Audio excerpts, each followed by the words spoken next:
আজকের কবিতার নাম বংশের মানদণ্ড।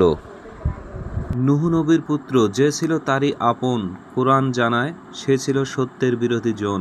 আল্লাহ দেখালেন এই গল্পে, দিলেন এক মহান শিক্ষা। বংশের পরিচয় নয়, ঈমানই আসল দীক্ষা।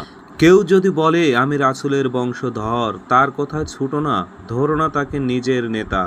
চোখ খুলে দেখবে সত্যের আলো কোথায়, আল্লাহর কিতাবে, রাসূলের সুন্নাহর ছায়ায়।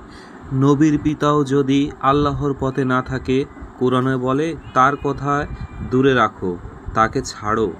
আওলাদে রাসূল শুনেই কেন দৌড়াবে, সত্যের মানদণ্ড কুরআনে, এই কথা কেন ভোলাবে। এই বার্তা সবার জন্যে, সরল হোক বা পণ্ডিত, ঈমান কেবল আল্লাহর জন্যই, অন্য কারো জন্যে নয়।